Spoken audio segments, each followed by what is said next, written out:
Did you guys ever know that the color purple was actually worth three times the price of gold back then? And there is people who have lived their whole life without even seeing that color before. That Kaiser himself, when he saw Cleopatra for the first time, it was his first time seeing the color purple. He was blown by her clothes and furniture being that color that he made a clear rule that only his emperors would actually be able of wearing that color. And people were actually getting killed for it if they could even afford it.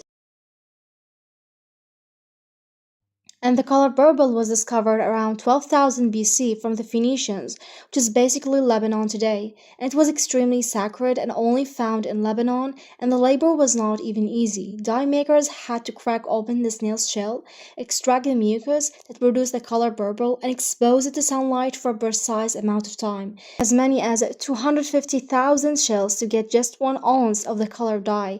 But that result was vibrant and long-lasting shade of purple, but that process was taking days and days, and the smell was horrifying, which made the price go skyrocket. That a pound of purple wool costed more than a year's salary for most people, so they naturally became exclusive to the rich and the noble only. Purple was said to resemble the color of clotted blood, a shade that supposedly derived and carried divine connotations, and slangs like born in the purple was used for the children of Byzantine Empire, where the empress gave birth to their children in special purple chambers. And the royal class purple monopoly finally waned after the fall of the Byzantine Empire in the 15th century, but that color did not become more widely available until the 1850, when the first synthetic dyes hit the market. He was like with all her furniture, seeing that for the first time, her clothes, her furniture, everything was in purple. He was blown by the color. He was like, I'm gonna make a rule that only the emperors would actually wear that color. But then the Roman senator also wanted to wear purple, so they made a rule that they could actually wear stripes of purple on their logos, and that it actually continued to be kept.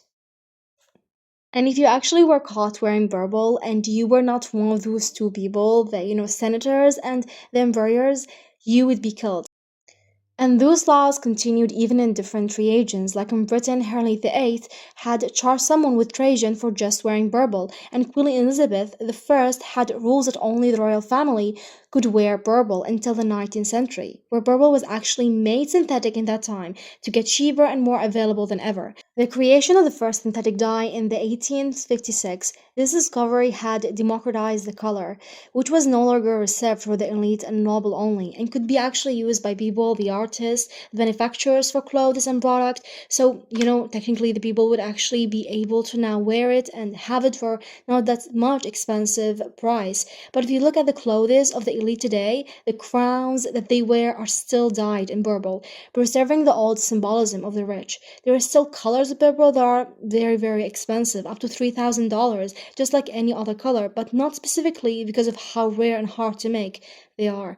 Today, there's many synthetic ways to actually make purple. That's why it's so easy for us to get it in our clothes. Seeing this history of the color and all of these things that were preserved for the rich just for very simple reasons,